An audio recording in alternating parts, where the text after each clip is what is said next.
Let's show you the highlights of the 450 class here, the Honda Unadilla National.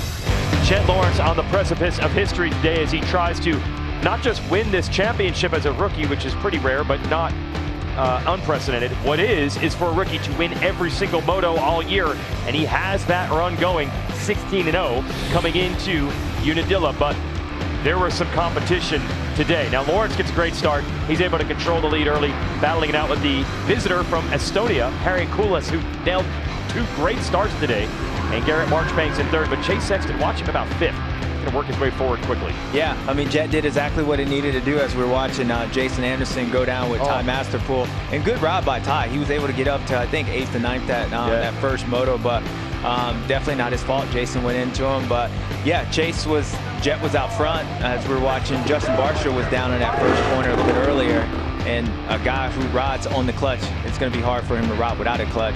But yeah, Jett Lawrence was out front, and then the chase was on from Chase Sexton, and he was able to close that gap up and get a lot closer to Jett than he has all year long. And as we're watching Dylan Ferrandis move up away past Garrett Marchbanks, for 3rd. Yeah, and that was a big move. At one point we thought, okay, good for Ferrandis, he's into 3rd, but Lawrence and Sexton are gone. Nope, he would make a run. Marchbanks looked awesome, pardon me. He did look awesome, but Ferrandis looked great today. And so here it is, a pass attempt from Sexton. Haven't really seen this. Didn't quite work out. Yeah, then he was something like no man's land. Like he went in, and I think he thought Jett was going to stay a little bit farther outside. But you know, as he goes in, at this point, this was getting closer to the end, and they were talking about lappers, and Chase was trying to get in that lap rider in front of him because he knew if he didn't, then it was going to slow him down, and he goes in. But I wonder if Chase would have had an opportunity to redo that. Would he have done something different against Jett? Yeah, I believe so. I do as well. And you know the crazy thing was when I was watching Chase today, never really looked like he was out of control, and then just boom, he's on the ground. Yep.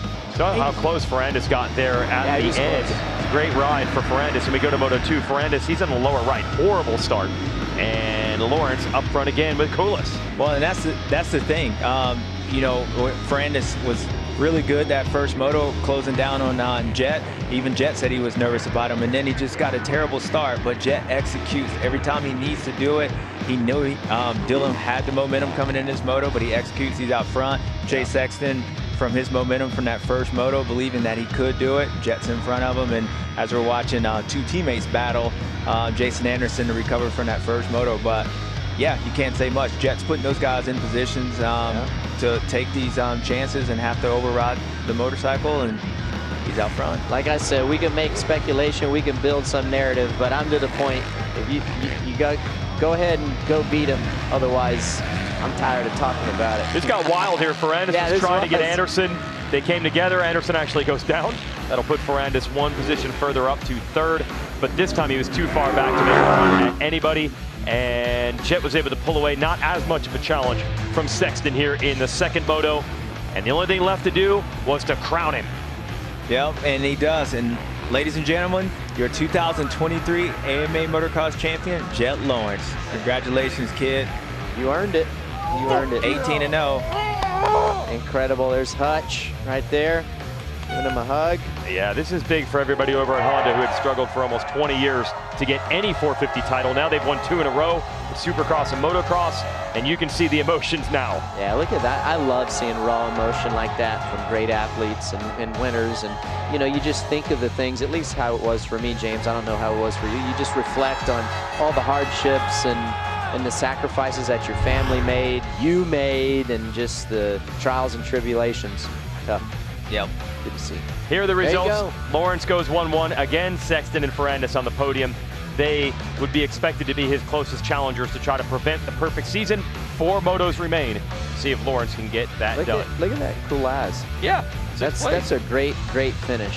Yeah, see, this math adds up. 1-1, yeah, get right. 1. A little more consistent, right? 450. Yeah. But yeah, 450. Jett Lawrence, of course, is your champion now. He wraps it up 103 with only 100 points left. So he's your champion. Now to battle, it looks like Dylan Ferrandis probably is going to end up that 2nd position. Still, shout out for Aaron Plessinger to be in the top 3, how his season was. When I was walking back from the announcer's tower before I came in to join you guys at the booth, He was giving some lapper the right act, dude. Okay. Oh, yeah. You got his hands going. Got to beat somebody, right? Got to be up there. I mean, and that it must have been pretty bad because Aaron's a pretty calm, cool, pretty guy trying to rodeo. That's right. But yeah, look at this streak, Jason. 18 racing. Yeah, that is now the longest non-Stu RC streak we've seen in the sport. 18 moto wins in a row for Jett Lawrence. Send it back down to Jason Thomas.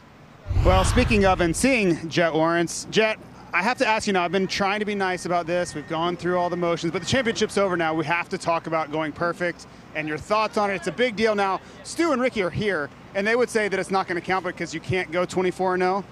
I, on the other hand, think if you go 22-0, it counts. What are your thoughts now that the championship pressure's off? Yeah, we're definitely going to still work for that. We're going to go to each weekend and try and execute the same.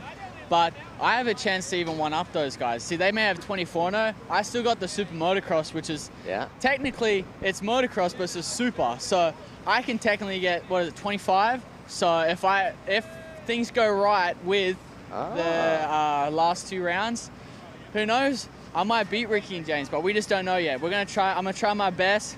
Work my butt off, and then who knows, I might have some bragging rights over Ricky. I love it. I love it. Ricky's got 2 of them, so I got to get 2 out. They're never going to count that. I just want you to know ahead of time. They're never going to agree with that or give you credit for that. But not even the same series. I think we might sell it on the golf course with them. I feel like that hits them a little deeper with that. So, but it's fun. They're already talking about. I can see James and Ricky. They already seem nervous. Hey, you can tell them though. Okay. You know, these things didn't go on for them until they were like 22, 23 years old, right? It took them a long time to jump to this level in the 450 class. And I don't think, even for you, understanding now, you don't have the perspective yet. Those of us who have been around this and watched all these guys and raced against them, it's mind-blowing for us, the things that you're doing on a motorcycle. One day you're going to realize how special this is. But just tell us, like, your thoughts during the week. Like, is Hunter blown away sometimes because he seems cool, calm, and collected? But the things you are doing right now, I think even your family has to be surprised at times. No, it's definitely an unreal thing. And I know I talk a lot of smack with that stuff and Ricky about it, but, I mean, even if it ended today or last weekend, I still think for winning so many races that I've won so far, is still you have to look at it as an unbelievable thing. To do it at mainly 19, I mean, I've been 20 for this week so far, so it's an unbelievable thing. You don't really see it often, so I just you got to take in the small things like that. But if we can go perfect season, I mean, that'll be unreal. But if not, I mean, you still got to look at the positives. Well, it's a great happy birthday so far. It's a really strong start to your 20th year. We're going to throw it to Will Christian, who has your father, Dazzy Lawrence. That's right, I do indeed. And Dazzy, you couldn't hear Jett then, but you could see him, so you're giving him a little bit of grief about the sunglasses. You're like, come on, Jett, get on with it, finish this up. Kelly didn't get his looks from me, that's for sure. I mean, do you get any moments today? You're such a big part of the race team. We talk about it a lot on air. You talked about it to me, how you have to kind of stay in that role to help the boys on track.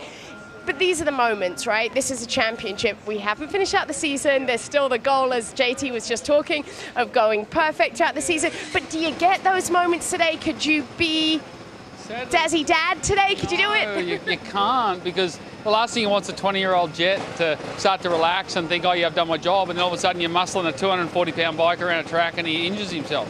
So as a dad, no, you're always looking at the end of the goal and going, no, you need to stay focused, mate. You need to. So it's sort of, it's hard, you know. You want to be happy for your son, you want to congratulate him, which I will, but he still has to remain in the zone and stay focused, you know. Can you give us a little insight on how birthday celebrations went? Obviously, they're fairly limited. It's the middle of the week, but you guys, little family celebration for birthday? We did nothing because he bought himself a Ferrari this year. So, like, he's like, oh, where's my presents? I'm like, you don't get a present, mate. You bought a Ferrari. Bugger off. So, no, he got let down pretty hard. Emzy, like the wife, she's the soft one. She bought him a Ferrari number plate, and she spoiled him like mums do. But no, for me it was sweet stuff all, I'm afraid. I think, yeah, I agree with you. I think he's all good. You got a Ferrari. Fine, like, you're good, dude. Like, shut up. Dazzy, thank you so much as always, and a huge congratulations to you and the family. I know this is a big family team effort. No, thank you so much. Thank you everyone for watching. Hi folks, Lee Diffie from NBC Sports here. If you truly enjoyed what you just watched, you can get more news, interviews, and highlights by subscribing to the Motorsports on NBC YouTube page. You can get it all, so go for it.